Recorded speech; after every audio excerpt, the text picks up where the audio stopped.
کہہ سکتے ہیں کہ اسلام مکمل ضابطۂ حیات ہے اور اللہ کی فضل سے زندگی کا کوئی ایسا ہمارا پہلو نہیں ہے کہ جس میں اسلام ہماری رہنمائی نہ کرتا ہو۔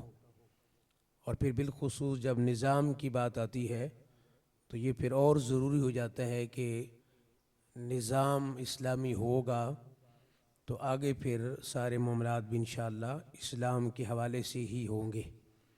یعنی اس میں پھر نظام میں اگرچہ ہر ٹاپک مختلف ہے، اسلام کا نظام کون سا سیاسی ہے، معاشی ہے، اقتصادی ہے، عدالتی ہے اور بہت سارے ہیں، لیکن آج ہم نے صرف جنرل بات کرنی ہے کہ اسلام کا جو نظام ہے وہ کیا ہے، اس کے کیا کیا فوائد ہیں۔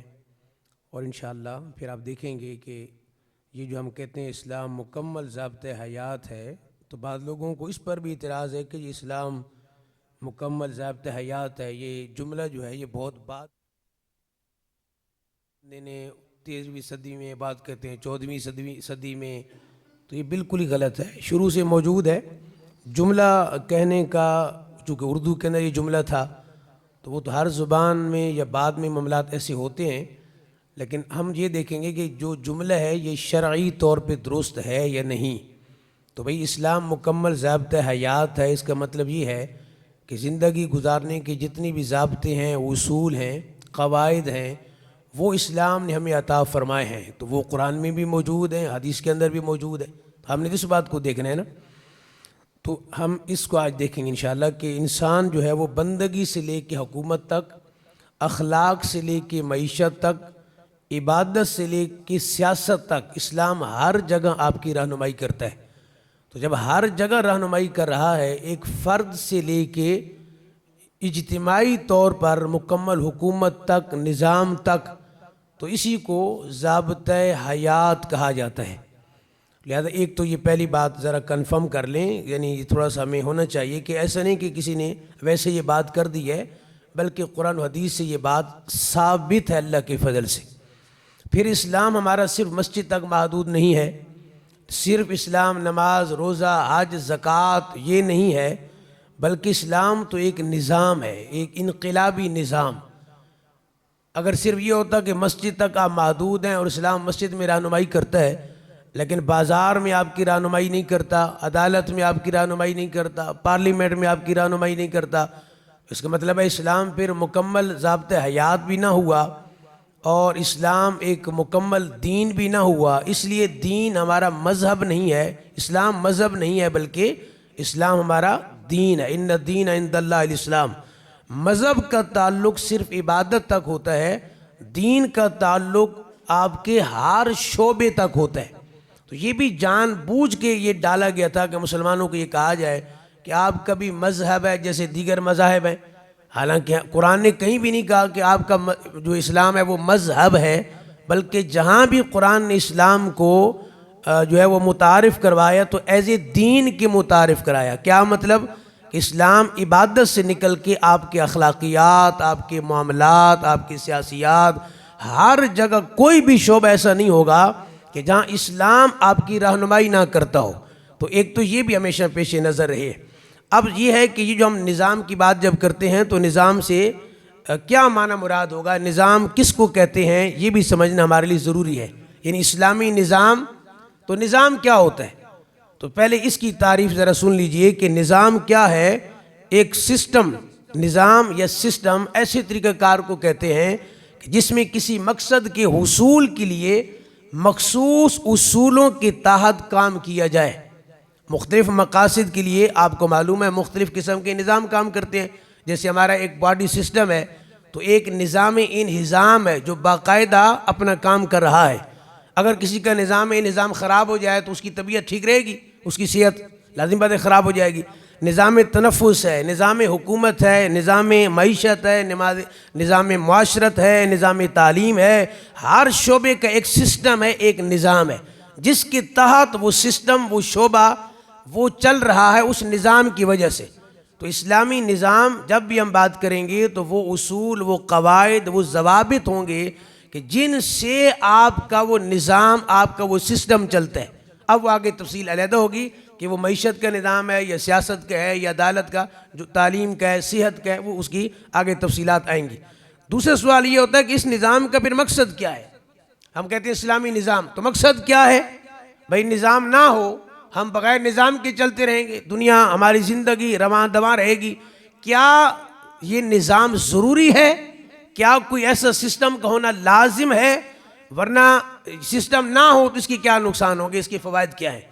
تو اس کا مقصد آسان لفظوں میں یہ ہے کہ کسی بھی نظام کا مقصد کسی بھی عمل کی کارکردگی اس کو بہتر بنانا، یہ مقصود ہوتا ہے۔ یعنی کوئی بھی عمل ہے اس کی کارکردگی کو بہتر بنانا ہے، اس کے لیے نظام کی ضرورت ہے۔ مثلا آپ کہتے ہیں صحت کا نظام ملک میں بہتر ہو تو اس کے لیے سسٹم ہوگا تو نظام بہتر ہوگا نا۔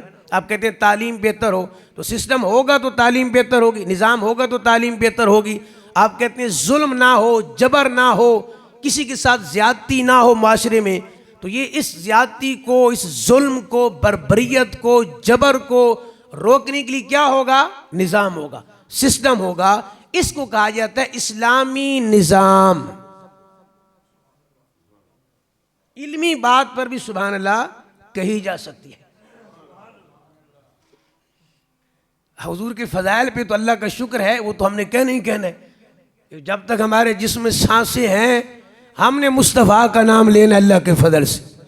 لیکن یہ جو علمی ٹاپکس ہیں جن کی ضرورت ہے، بھئی اسلامی نظام، اسلامی نظام، یہ ہر دفعہ بات ہوتی ہے نا، میڈیا پہ بھی بات ہوتی ہے، اخبارات میں، رسائل میں، بھئی اسلامی نظام ہے کیا؟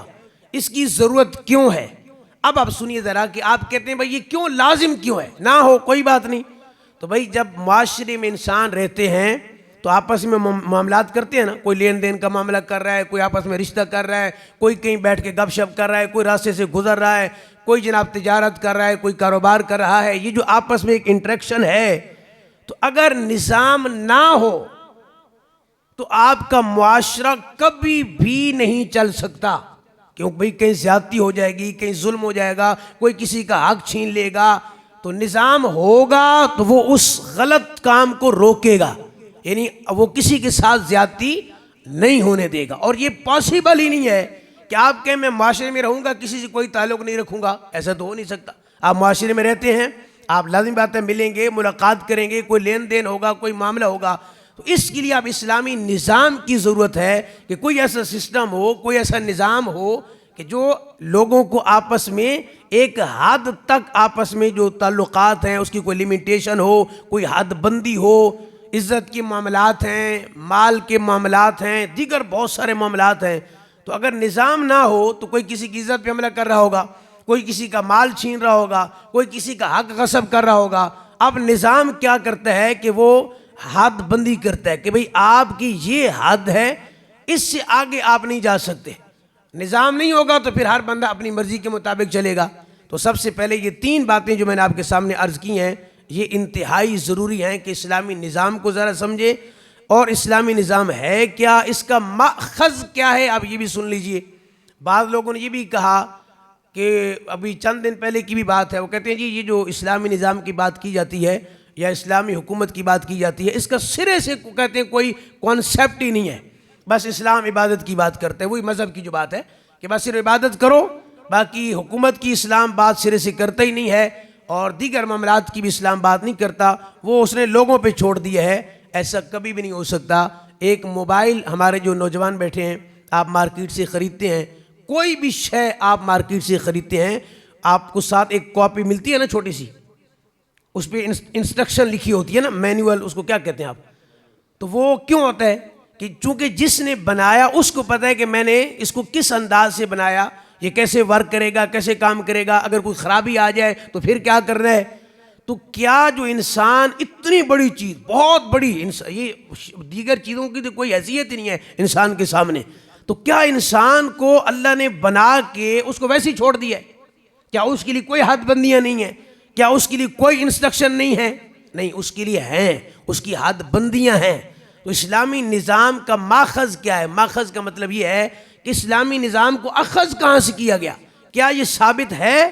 تو جی بالکل، قرآن مجید کے اندر یہ آیت ہے، ان الحکم الا للہ، سورہ یوسف کی آیت ہے، حکم صرف اللہ کا ہے۔ بولیے حکم صرف. تو آپ تو کہتے ہیں جی کوئی حکم ہی نہیں ہے, بس ٹھیک ہے آپ مرضی کریں, آپس میں رہن سہن ہے, ٹھیک ہے جیسے مرضی رہیں. قرآن کہتے ہیں حکم صرف اللہ کا ہے. اس کا مطلب یہ ہوا کہ یہ جو حکم ہے, جس کو آپ کہہ سکتے ہیں ایک لحاظ سے کہ کمپلیٹ کانسٹیٹیوشن ہے ہمارا نظام اسلام, اس میں باقاعدہ حکم ہے. وہ معیشت میں ہو, وہ سیاست میں ہو, وہ عدالت میں ہو, وہ صحت میں ہو, وہ تعلیم میں ہو, معاشرے میں کسی اور شعبہ میں ہو, کوئی بھی شعبہ ایسا نہیں ہوگا کہ جہاں اللہ کا حکم نہیں ہوگا, بلکہ ہر شعبہ اس میں حکم اللہ کا ہے. یعنی الحکم الا للہ. یعنی اسلام یہ بتاتا ہے کہ معیشت کیسی ہو, آپ کا جو اکانومی سسٹم ہے وہ کیسا ہونا چاہیے, اسلام باقاعدہ اس کو بیان کرتا ہے. عدالت کیسی ہو, جسٹس سسٹم جو آپ کا ہے, اسلام اس کو بیان کرتا ہے. حکومت کیسی ہو, یعنی گورننس جو ماڈل ہے وہ کیسا ہونا چاہیے, اسلام اس کو بیان کرتا ہے. خاندانی نظام کیسا ہو, فیملی جو سٹرکچر ہے وہ کیسا ہونا چاہیے, اس میں کیا کیا چیزیں ضروری ہیں, لازم ہیں, جس سے آپ کا جو فیملی سسٹم ہے وہ مضبوط ہوتا ہے. وہ کون سی عوامل ہیں جس سے آپ کا فیملی سسٹم کمزور ہوتا ہے. ان تمام چیزوں کو اسلام بیان کرتا ہے. اور یہ جو تمام سسٹم کو اسلام بیان کر رہا ہے, اسی کو اسلامی نظام کہا جاتا ہے. اب آپ مجھے بتائیے کہ اگر آپ معیشت کو نکال لیں اسلام سے, سیاست کو اسلام سے نکال لیں, آپ عدالت کو اسلام سے نکال لیں, پارلیمنٹ کو اسلام سے نکال لیں, تو بتائیے پیچھے آپ کے پاس بچتا کیا ہے؟ پھر آپ اکیلے آپ ہی بچ گئے. بھئی آپ اپنے آپ ہی نظر آئیں گے پھر آئینے کے سامنے کھڑے ہو کے. بھئی اگر اسلام, تو پھر معاذ اس کی ضرورت ہی نہ رہی.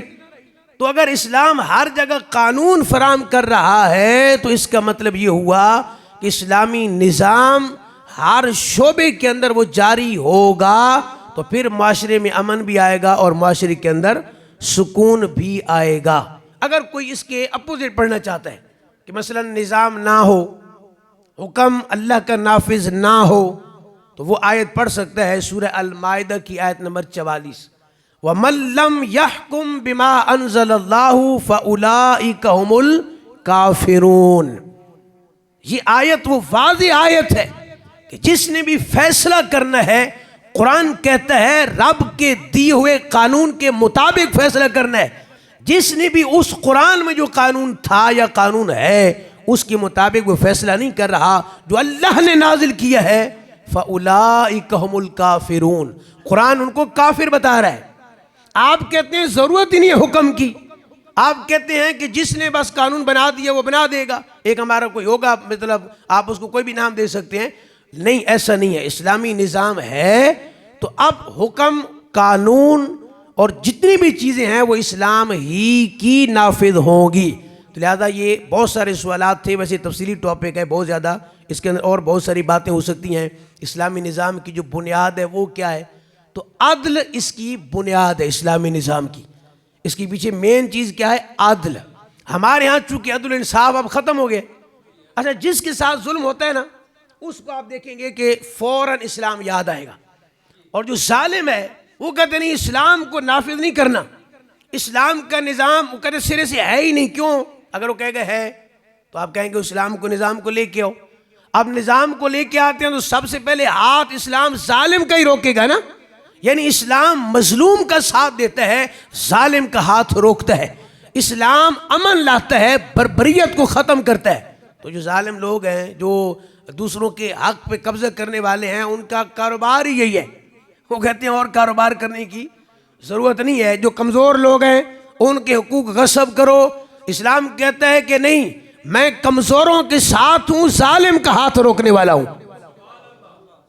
اب چونکہ ہم مطالعہ نہیں کرتے تو ہم بھی ان لوگوں کی بات میں آ جاتے ہیں, یار بات تو ٹھیک کر رہے ہیں, یہ قانون بنے ہوئے ہیں, بس ٹھیک ہے اس پہ عمل کرنا چاہیے. نہیں جناب, اسلام تو کمزوروں کے لیے ہے, اسلام تو ناداروں کے لیے ہے, اسلام تو غریبوں کے لیے ہے. رب کعبہ کی قسم ہے, جب بھی اسلام کے نظام کی بات ہوگی آپ دیکھیں کہ یہ بڑے بڑے ملک جو اس کے راستے میں رکاوٹ بنتے ہیں نظام کے سامنے, وہ کیوں بنتے ہیں؟ انہیں پتہ ہے کہ اگر اسلام کا نظام آ گیا ہمارا بوریا بستر ویسے ہی گول ہو جائے گا. نادار, غریب, مسکین جو کم پڑھا لکھا ہے، جس کے پاس نالج نہیں ہے، اویئرنیس بھی چونکہ سرے سے نہیں ہے، اویئرنیس تو انہوں نے دینی تھی نا، اوپر کے طبقہ نے، وہ کہتے ہیں ہم اویئرنیس کیوں دیں بھائی، وہ کہتے ہیں ہے ہی نہیں، سرے سے نہیں ہے. تو بھائی اسلام چونکہ ناداروں کی بات کرتا ہے اور کمزوروں کی بات کرتا ہے، کمزوروں کا ساتھ دیتا ہے، اور کمزوروں کو ویسے ہی دور رکھا گیا، ان کو نالج ہی نہیں دی گئی. تو اب وہ کہتے ہیں چلیں کوئی بات نہیں، جو نظام چل رہا ہے میں بھی اس کے ساتھ ہی چل رہا ہوں. تو یہ علیحدہ بات ہے کہ وہ کب اسلامی نظام آئے گا، کیسے آئے گا، یہ آگے گفتگو بہت لمبی ہے، کبھی اس پہ مزید انشاءاللہ بات کریں گے آگے جب ہماری تجارت اور دیگر ہمارے ٹاپکس ہیں. وہ علیحدہ بات ہے کہ آئے گا کب اور کون لائے گا اور کس کی ذمہ داری ہے، لیکن یہ نہیں کہہ سکتے کہ اسلامی نظام کوئی ہے ہی نہیں معاذ اللہ. نہیں، ہمارا دین دین اسلام ہے جو آپ کو گھر سے نکلنے سے لے کر بازار تک، بازار سے لے کے وہاں سب سے بڑی کرسی تک، وہاں تک اسلام آپ کی رہنمائی کرتا ہے، وہاں تک اسلام آپ کی حد بندیاں کرتا ہے، کہاں تک آپ عمل کر سکتے ہیں، کہاں تک عمل نہیں کر سکتے. جب آپ گھر کی چار دیواری سے باہر قدم رکھتے ہیں، اسلام وہاں سے لے کے بڑی سے بڑی صدارت کی کرسی پر بیٹھنے تک اسلام آپ پہ پابندیاں نافذ کرتا ہے. یہ کرنا ہے، یہ نہیں کرنا، اس کی اجازت ہے، اس کی اجازت نہیں ہے. اسلامی نظام کوئی ایسے نہیں ہے کہ کوئی بیٹھا اور اس نے 1 منٹ میں بنا لیا. نہیں، اسلامی نظام یہ 23 سال میں مکمل ہوا. میرے مصطفیٰ نے سب سے پہلی سلطنت قائم کر کے اسلامی ریاست قائم کر کے بتایا. یعنی یہ کوئی تھیوری نہیں ہے، یہ پریکٹیکل کر کے مصطفیٰ نے بھی دکھایا، مصطفیٰ کے 4 یاروں نے بھی پریکٹیکل کر کے دکھایا. دنیا کہہ دے کہ جی ویسے کسی نے کہہ دیا بات ٹھیک ہے، یہ تو تھیوری ہے، یہ تو عملہ نافذ بھی نہیں ہو سکتی. نہیں کہا، نہیں، یہ 30 سال تک نافذ رہی. اور جب تک اسلام کا نظام نافذ رہا، اگر کوئی کتا بھی کہیں مر جاتا تھا اس کی بھی پوچھ گچھ ہوتی تھی. آخری بات. اور جب اسلامی نظام ختم ہو گیا، اب بندوں کے بندے بھی مر جائیں تو کوئی پوچھنے والا نہیں ہے. یہ ہے اسلامی نظام. اللہ تعالیٰ اس پہ عمل کرنے کی توفیق.